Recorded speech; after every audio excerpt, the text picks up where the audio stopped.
పరీక్షిత్ మహారాజు గారి యొక్క ప్రశ్న, ఈ ఘోరమైన నరకాలకు వెళ్ళకోకుండా ఉండడం కోసం జీవాత్మ ఏం చేయాలి అని చెప్పి ఆయన ప్రశ్నలు అడిగారు. అదునా ఇహ మహాభాగ యథైవ నరకాత్ నరహ నానోగ్ర యాతనాన్ ననేయాన్. అంటే నరకాలను పొందకోకుండా ఉండడం కోసం ఏం చేయాలి? తన్మే శంషుతుమర్హసి వ్యాఖ్యాతుమర్హసి, వ్యాఖ్య చేయండి బాబు, అయ్యా సుఖదేవ్ గోస్వామి వ్యాఖ్య చేయండి అని చెప్పి ఆయన అడిగారు. అప్పుడు సుఖదేవ్ గోస్వామి గారు ఏమంటున్నారంటే, నచేదేహవాపచితం యథాంహసః కృతస్య కుర్యాన్ మన ఉక్త పాణిభిః ధ్రువం స వై ప్రేత్య నరకాన్నుపేతి ఏ కీర్తితా మే భవతస్తిగ్మయాతనా తస్మాత్ పురైవ శుః పాప నిష్కృతౌ యతేత మృత్యోర్ అవిపద్యతాత్మనా దోషస్య దృష్ట్వా గురులాఘవం యథా చికిత్సేతారుజాం నిదానివత్. ఆయన ఏం చెప్పారంటే, ఫస్ట్ శిష్యుడి యొక్క తెలివితేటలు పరీక్షించాలనుకున్నారు ఒకసారి సుఖదేవ్ గోస్వామి గారు. అసలు వీడికి చెప్పి చూద్దాం, అసలు కరెక్ట్ ఆన్సర్ చెప్పను, ఒక రకమైన ఆన్సర్ చెప్తాను, ఆన్సర్ విన్న తర్వాత ఇతని యొక్క అభిప్రాయం ఎలా ఉంది, ఇప్పటివరకు ఏం నేర్చుకున్నాడు అని చెప్పి టెస్ట్ చేయడం కోసం సుఖదేవ్ గోస్వామి గారు ఏం చెప్పారు? మొట్టమొదటే అసలైన పరిష్కారాన్ని చెప్పాల. ఏం చెప్పారంటే, ఏ జీవి అయితే పాపాలు చేస్తుందో ఈ జన్మలో, ఈ జన్మ చాలించే ముందర, అంటే చనిపోయే ముందర చేసిన పాపాలన్నిటికీ గురు లాఘవం యథా విషక్ చికిత్సేత రుజాం నిదానివత్. వైద్యుడు మన యొక్క రోగాన్ని అనుసరించి మనకి మందుని ఇస్తాడు. రోగం బాగా ముదిరిపోయి ఉంటే పెద్ద మందు ఇస్తాడు, అది రోగం తక్కువలో ఉంటే చిన్న మందు ఇస్తాడు, తక్కువది. అదే విధంగా ఎవరైతే ఘోరమైనటువంటి పాపాలు చేస్తారో వాళ్ళు ప్రాయశ్చిత్త కర్మలు చేయాలి అని చెప్పారు. ప్రాయశ్చిత్త కర్మలు. ఏదో యవ్వనంలో ఉన్నాడు, బాగా మదంతో ఉండి పరుల సొమ్మును దొంగిలించి ఏదో అలా భయంకరంగా సంపాదించేశాడు. వాడికి ఇప్పుడు ముసలితనం వచ్చేసరికి ఇలా కొంతమంది సత్పురుషుల యొక్క సాంగత్యాన్ని పొందినప్పుడు వాడికి ఏం చెప్తూ ఉంటారు, అయ్యా నువ్వు ఎన్నో పాపాలు చేశావు, నువ్వు నరకంలో ఈ పాపాలన్నిటికీ నీకు ఈ యొక్క కష్టం అనేది రాకుండా ఉండాలి అంటే కొన్ని పుణ్యకర్మలు చేయని చెప్పేసి అతనితో ఏం చేస్తారు, మన పూజారులు పుణ్యకర్మలు చేయిస్తుంటారు. అవునా కాదా? పండితులు ఇదిగో ఈ కర్మ చేయండి, ఇవి ప్రాయశ్చిత్తం చేయండి, ఇవి యజ్ఞం చేయండి, ఇలా దానం ఇవ్వండి, ఇక్కడ బావి కట్టించండి, ఇక్కడ రోడ్లు వేయించండి, ఇక్కడ చెట్లు నాటించండి అని చెప్పేసి వాళ్ళ చేత రకరకాల పనులు చేయిస్తారు. సో సుఖదేవ్ గోస్వామి గారు కూడా అదే చెప్పారు. ఎంత ఎక్కువ పాపం చేస్తే అన్ని మంచి పనులు చేయండి, ప్రాయశ్చిత్త కర్మలో ప్రాయశ్చిత్త కర్మలు చేయండి అని చెప్పాడు ఆయన. బాగా ఎక్కువ పాపం చేస్తే మంచి మంచి పుణ్యకర్మలు చేయండి. ఇప్పుడు మనం కూడా అంతే కదా చేసేది. ఇప్పుడు తల్లిదండ్రులు చనిపోయినప్పుడు, వాళ్ళు నరకం వెళ్ళిపోయినప్పుడు బాధపడకుండా ఉండడం కోసం ఇప్పుడు వైతరిణి నది, అదంతా చీవు నెత్తులతో కూడినటువంటి నది అనమాట. ఆ నదిలో ఏసి లాక్కెళ్తూ ఉంటారు. ఆ నదిలో ఆయనటువంటి ఘోరమైనటువంటి ఆ యొక్క కష్టాన్ని పొందకుండా ఉండడం కోసం ఇక్కడ ఏం చేస్తారు, బ్రాహ్మణుడికి ఆవును దానం చేసుకుంటారు సద్బ్రాహ్మణుడు. అక్కడ ఇప్పుడు వెళ్ళేటప్పుడు ఇక్కడి నుంచి జీవాత్మ అంటే ఈ శరీరం నుంచి ఆ యొక్క యమలోకాలకు వెళ్ళేంత వరకు, నరక లోకాలకు వెళ్ళేంత వరకు ఘోరంగా ఉండేది అనమాట. అంటే వేడి, విపరీతమైనటువంటి తాపం, కొన్ని వేల యోజనాలు లాక్కుని వెళ్తూ ఉంటారు. గొంతుకి ఉచ్చేసి యమపాసం లాక్కుని వెళ్తూ ఉంటారు. దారిలో కుక్కలు కరుస్తూ ఉంటాయి, పెద్ద పెద్ద కుక్కలు కండ్లు చీల్చి లాగేస్తూ ఉంటాయి. ఆ తర్వాత పైనుంచి విపరీతమైనటువంటి వేడి, కింద నడిచేటప్పుడు కూడా అది ఒక పెనం అనమాట, పెనం పై నడిచినట్టే అనమాట. బాగా మసమస మాడి కాగినటువంటి పెనం పై నడవడం, అలా ఉండిద్ది రోడ్డు. సో అంత భయంకరమైనటువంటి కష్టాలను పొందుతూ యమలోకం వెళ్ళటమే అంత కష్టం. అసలు లాక్కొని వెళ్తూ ఉంటారు యమదూతలు. అయితే అప్పుడు ఆ కాళ్ళు కాలుకోవడం కోసం ఇక్కడ చెప్పులు దానం ఇస్తారు. చెప్పులు దానం చేయిస్తారు, గొడుగు దానం చేయిస్తారు. ఎందుకంటే ఆ ఎండ పడకుండా కోసం గొడుగు దానం చేయిస్తారు. వైతరుణంలో ఆ చీవు నెత్తుల యొక్క వాసన భరించలేము అసలు. ఆ దాన్ని తట్టుకోవడం కోసం ఆవును దానం చేయిస్తారు. అలా ఒక్కొక్క దానికి ఒక్కొక్క దానం అనమాట. ఇలా ప్రాయశ్చిత్త కర్మలు ఉన్నాయి కదా ఓ పరీక్షిత, అవి చెయ్యాలి అని చెప్పారు ఆయన సుఖదేవ్ గోస్వామి. ప్రాయశ్చిత్త కర్మలు చేసుకోండి పాపాలకేని. మరి రాజుగారు విన్న తర్వాత ఏమంటున్నారు? పరీక్షిత్ మహారాజు గారు ఏమన్నారు తెలుసా? చెప్పండి, మీరు తెలిసినట్టుంది.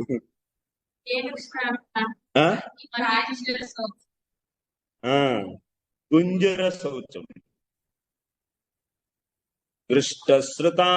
దుష్టశ్రుతాభ్యాం యత్పాపం జానన్నప్యాత్మనోహితం కరోతి భూయో వివశః ప్రాయశ్చిత్తమతో కథం క్వచిన్నివర్తతే భద్రాత్ క్వచించరతి తత్పునః ప్రాయశ్చిత్తమతోపార్థం మన్యే కుంజర శౌచవత్. మన్యే కుంజర శౌచవత్.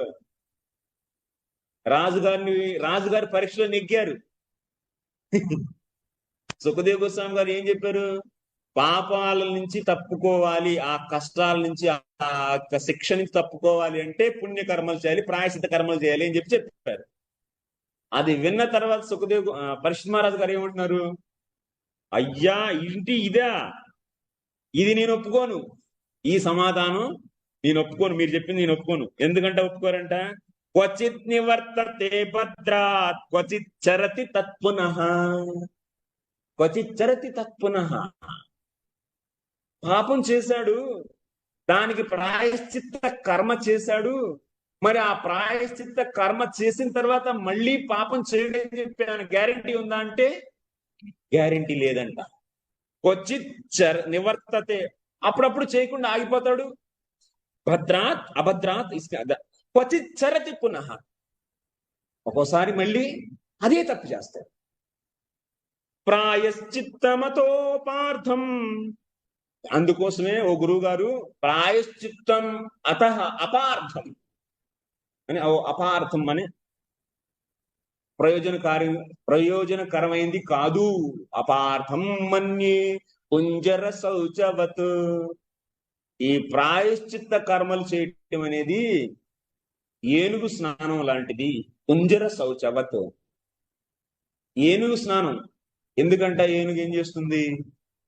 ఏనుగు మంచిగా చక్కగా వెళ్ళిపోయి 3 గంటలు 4 గంటలు నీళ్లలో బాగా ఒకదాన్ని ఒకటి కోఆపరేట్ చేసుకొని రుద్దుకొని బాగా ఒకదాన్ని ఒకటి వేసి తొండంతో నీళ్లు పోసుకొని శుభ్రంగా కడుక్కుంటాయి. కడుక్కున్న తర్వాత బయటకు వచ్చేసి మళ్ళీ అక్కడ పైన ఉన్న దుమ్ము ధూళి ఏదైతే ఉందో చిన్న చిన్న అంత ధూళి మొత్తం తొండంతో లాక్కొని ఒకసారి మళ్ళీ వెనక్కి వేస్తుంది. ఎంత ఉపయోగం ఏముంది? కుంజర శౌచి. ఇప్పుడు దాకా 3 గంటలు స్నానం చేసింది, వెళ్ళిపోయి మళ్ళీ మట్టి పోసుకుంది. అట్లాగే వీళ్ళు పాపాలు చేశారు, దానికి ప్రాయశ్చిత్త కర్మలు చేశారు, మళ్ళీ పాపాలు చేస్తున్నారు. ఏం ఉపయోగం? గురువు గారండి, మీరు ప్రాయశ్చిత్త కర్మలు చేయమని చెబుతున్నారు, ఇది ఎలాగండి? ఇది నడవదు. ఇంకో మాట చెప్పండి అన్నారు. ఎవరు? పరీక్షిత్ మహారాజు. అప్పుడు అది విన్న తర్వాత కొంచెం ఆనందపడ్డారు సుఖదేవ్ గోస్వామి. వెరీ గుడ్, వీడికి బాగానే అర్థమైంది, వంట పట్టింది. 5 స్కందాలు బాగానే వంట పట్టినాయి అయితే వీడికి. సో అయినా సరే మళ్ళీ ఇంకోసారి టెస్ట్ చేద్దామని చెప్పేసి మళ్ళీ అసలైన సమాధానాన్ని మళ్ళీ చెప్పలా. మళ్ళీ ఏం చెప్పారు సుఖదేవ్ గోస్వామి గారు? కర్మణో కర్మ నిర్హారో నహ్యాత్యంతిక ఇష్యతే అవిద్వాదధికారిత్వాత్ ప్రాయశ్చిత్తం విమర్శనం నాశ్నతః పత్యమేవాన్నం వ్యాధయో భవంతి ఏవం నియమకృద్రాజన్ శనైః క్షేమాయ కల్పతే తపసా బ్రహ్మచర్యేణ శమేన చ దమేన చ త్యాగేన సత్య శౌచాభ్యాం యమేన నియమేన చ. ఏం చెప్పారు? తపసా బ్రహ్మచర్యేణ శమేన చ దమేన చ. కొంచెం మెరుగైనటువంటి సమాధానాన్ని ఇచ్చారు. రెండోసారి సుఖదేవ గోస్వామి గారు ఏమన్నారంటే, పాపం చేసిన వాళ్ళు జ్ఞాన మార్గాన్ని అవలంబించాలి, అంటే తపస్సు చేయాలి. దానం కాదు, ప్రాయశ్చిత్త కర్మ కాదు, తపస్సు చేయాలి. వాళ్ళు తపేస బ్రహ్మచర్య వ్రతాన్ని ఫాలో అవ్వాలి, యమ నియమాలను పాటించాలి, మనస్సును నిగ్రహించుకోవాలి. ఇలా చేయడం వల్ల ఏమవుతుంది? ఈ యొక్క జీవాత్మ అవిద్యతో ఆవృతమై ఉంది. అవిద్యతో ఆవృతమై ఉండటం వల్ల తన్ను తాను గుర్తెరగలేకపోతుంది, నేనెవరు అని చెప్పి తెలియట్లా. సో కాబట్టి ఇప్పుడు ఏం చేయాలి? జీవాత్మ అవిద్యను పోగొట్టుకోవాలి. అవిద్యను ఎలా పోగొట్టుకోవాలి? విద్యతో అవిద్యను పోగొట్టుకోవాలి. అంటే ఏంటి దీని అర్థం? ఎప్పుడైతే మనం మనస్సును నిగ్రహించుకుంటామో, అంత ముందరేంటి, మనసు నిగ్రహం ఏం లేదు. పాపం చెయ్యి, దానికి సరిపడే ప్రాయశ్చిత్తం చేయి, మళ్ళీ ఇక పాపం చేస్తూనే ఉంటాం. ఇప్పుడేమంటున్నారు రెండోసారి సమాధానం ఇచ్చేటప్పుడు సుఖదేవ గోస్వామి గారు, ఆహా, ప్రాయశ్చిత్త కర్మ కాదు, మనసును నిగ్రహించుకోమని చెప్తున్నాడు. మనసును నిగ్రహించుకోవాలి, పాపం చేయకుండా మనస్సును నిగ్రహించుకోవాలి. నియమాలు పెట్టుకొని నియమాలు అనుసరించి జీవితాన్ని జీవించు, బ్రహ్మచర్య వ్రతాన్ని ఫాలో అవ్వు, తక్కువ తిను, ఫలితాన్ని ఆశించకుండా కర్మలు చేయి. తర్వాత నేను శరీరం కాదు, నేను ఆత్మ అని చెప్పి తెలుసుకో. నేను ఆత్మ అని చెప్పి అటువంటి ఆత్మభావంలో ఉండు. శమేన దమేన చ, మనస్సు ఇంద్రియాలను నిగ్రహించు. త్యాగేన సత్య శౌచాభ్యం, ఎప్పుడు అబద్ధం చెప్పకు, సత్యమే పలుకు. శౌచం అంటే శుభ్రత. ఎక్కడైతే మురికి అంటే తప్పుడు పనులు జరుగుతాయో అక్కడ నువ్వు ఆ యొక్క సాంగత్యంలో ఉండకు. మంచిమైనటువంటి వ్యక్తుల యొక్క సాంగత్యంలో ఉండు. తప్పుడు పనులు చేసేటువంటి వాళ్ళతో సాంగత్యం చెయ్యకు. మనస్సు ఎక్కడైతే కలుషితం అవుతుందో, ఏ వాతావరణంలో ఉంటే ఆ వాతావరణంలోకి వెళ్ళకుండా ఉండు. అలా మనస్సును నిగ్రహించుకో అని చెప్పి ఆయన రెండోసారి ఏం చెప్పారు? మనస్సు ఇంద్రియాలు నిగ్రహించుకుంటూ ఇలా పాపపు జీవితాన్ని నుంచి బయటికి రా అని చెప్పి చెప్పారనమాట. యమేన నియమేన చ దేహవాగ్బుద్ధిజం ధీరా ధర్మజ్ఞా శ్రద్ధయాన్వితా క్షిపంత్యగం మహదపి వేణుగుల్మమివానలః. అప్పుడేమంటున్నారంట, ఇలా ఎప్పుడైతే నువ్వు ఒక సాత్వికమైనటువంటి జీవనాన్ని జీవించాలి అని చెప్పి చెబుతున్నారు అనమాట. ఇక్కడ సాత్వికమైనటువంటి జీవనాన్ని జీవిస్తే ఇంకా తెలుసుకోవాలంటే, సాత్విక జీవనం మనకి భగవద్గీత 13వ అధ్యాయం నుంచి 18వ అధ్యాయం వరకు చివరి 6 అధ్యాయాల్లో సాత్వికమైనటువంటి జీవనం ఎలా జీవించాలి అంటే, తామసికమైనటువంటి ఆహారాన్ని తినొద్దు, ఆహారం తామసికం ఎలా ఉంటుంది, తర్వాత మన యొక్క శ్రద్ధ తామసికం, సాత్వికం, రాజసికం ఎలా ఉంటుంది, మన యొక్క సాంగత్యం తామసికం, రాజసికం, సాత్వికం ఎలా ఉంటుంది, మన యొక్క ప్రతిదీ, మన జ్ఞానం సాత్వికం, రాజసికం, తామసికం. జ్ఞానం అంటే ఏంటి? తపస్సు సాత్విక, రాజసిక, తామసికం. దానం సాత్విక, రాజసిక, తామసం. అలా ప్రతిదీ వివరించారు ఆయన. అందులో ఏం చేయాలని చెబుతున్నారు ఇక్కడ? సాత్వికమైనటువంటి పనులు చేయండి.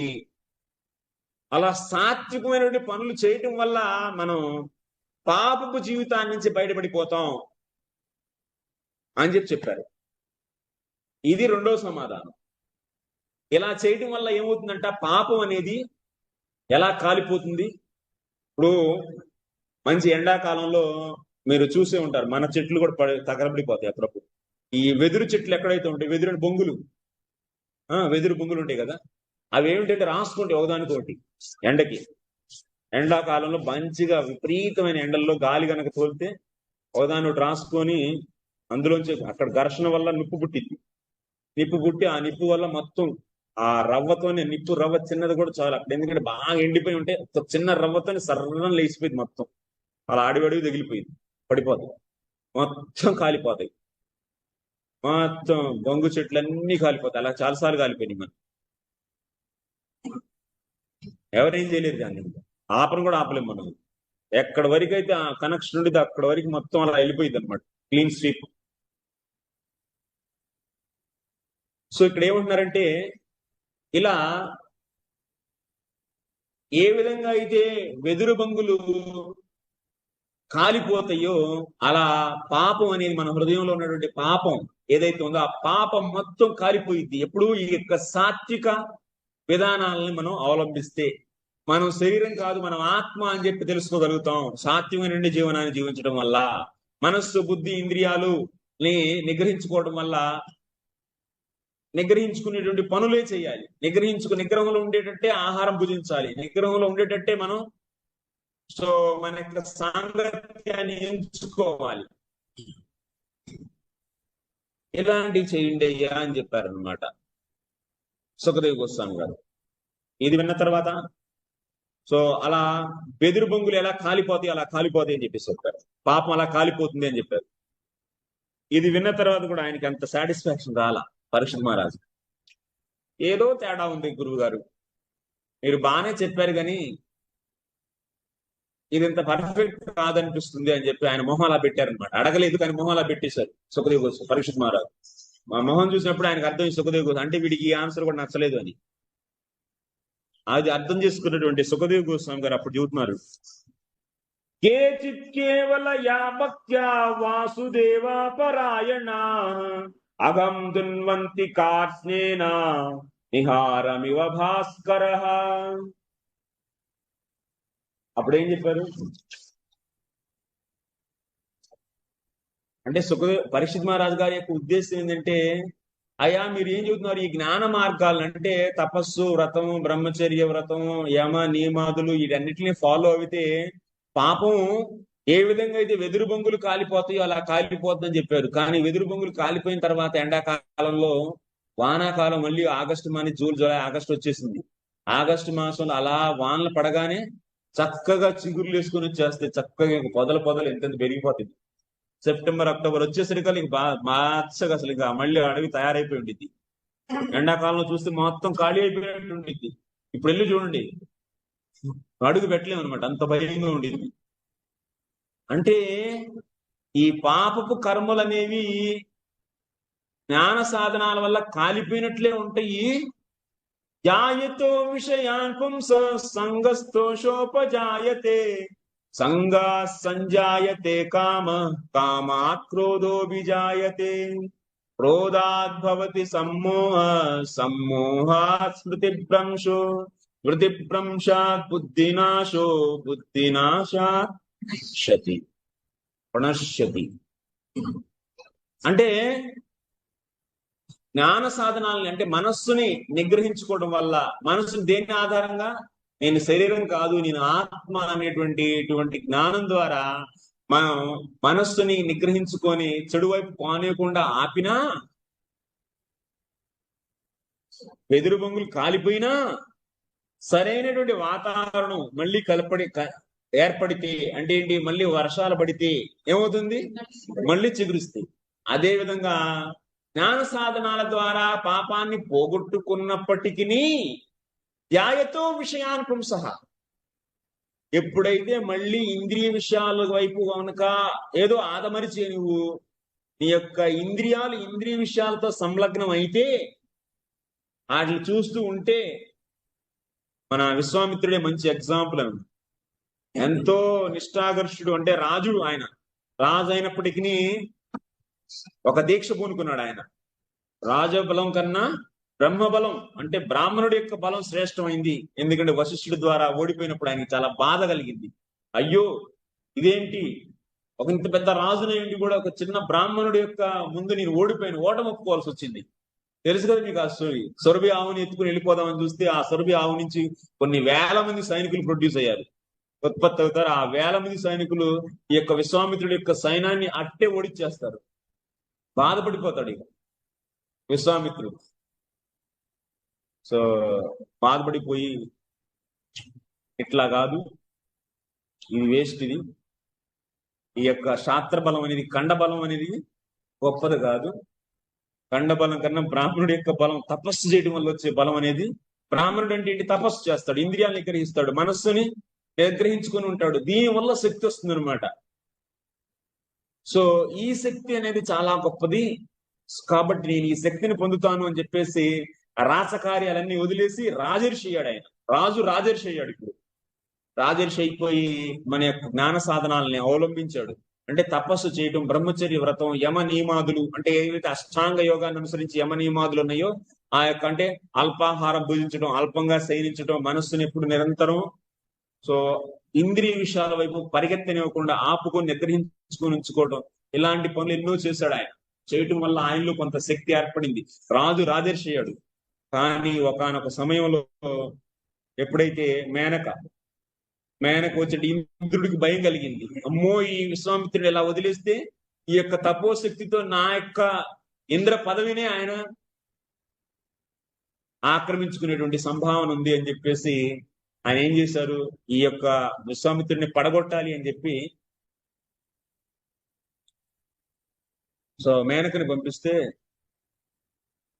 ధ్యాయతో విషయాన్ పుంస సంగస్తోషోపజాయతే, ఆయన యొక్క ఇంద్రియాలు ఎప్పుడైతే ఆ యొక్క శరీరాన్ని, ఆ యొక్క మేనకని, ఆమె యొక్క కాలి మొగల చప్పుడు వింటూ వింటూ ఉండే కొద్దికి ఏమైంది, ధ్యాయతో విషయాన్ పుంస, ఈ యొక్క స్త్రీ యొక్క గజ్జల యొక్క సౌండ్ అని అది వింటూ వింటూ వింటూ ఏమైపోయింది, సంగస్తోషోపజాయతి, సంగ ఉపజాయతి, దాని నుంచి అటాచ్మెంట్ వచ్చింది అనమాట.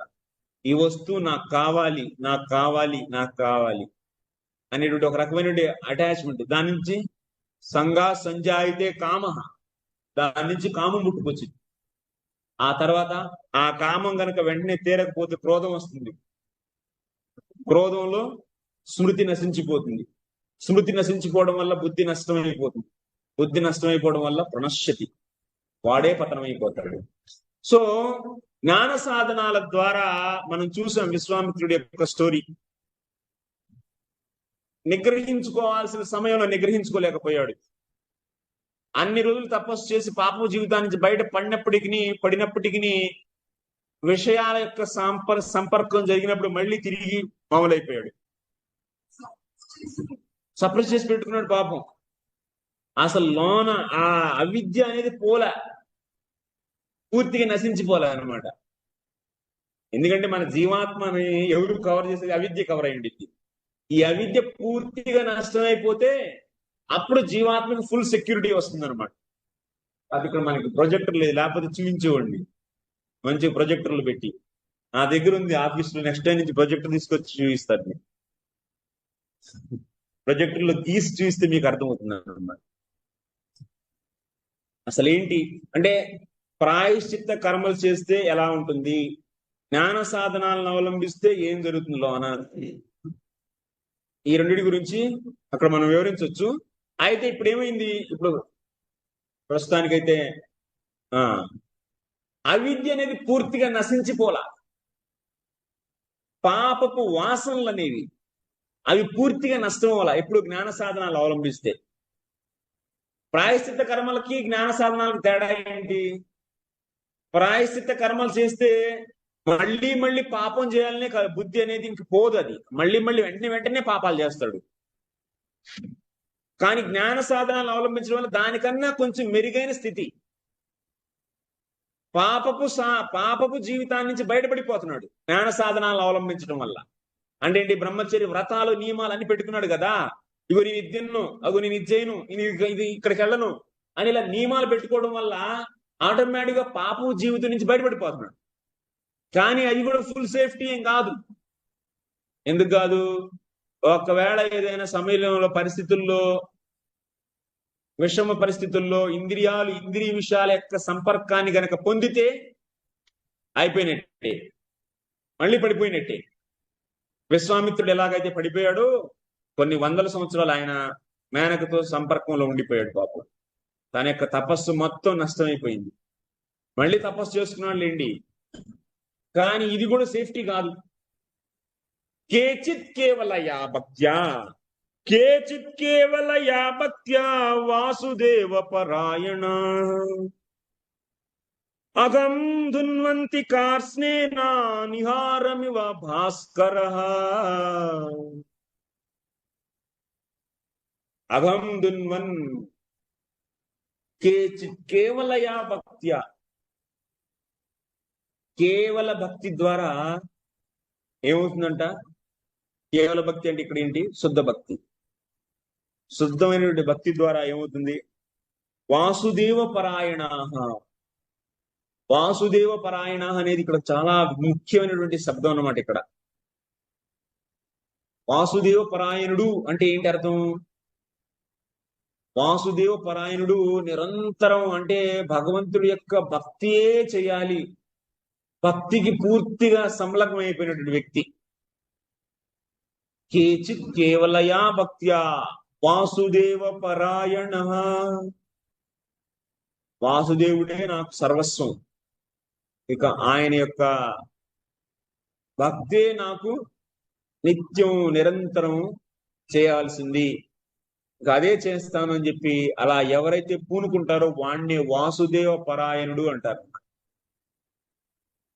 అలా పూర్తిగా భగవంతుడికి యొక్క అంటే అతనికి స్వయంగా ఎటువంటి ఆశ, ఎటువంటి కోరిక లేదు.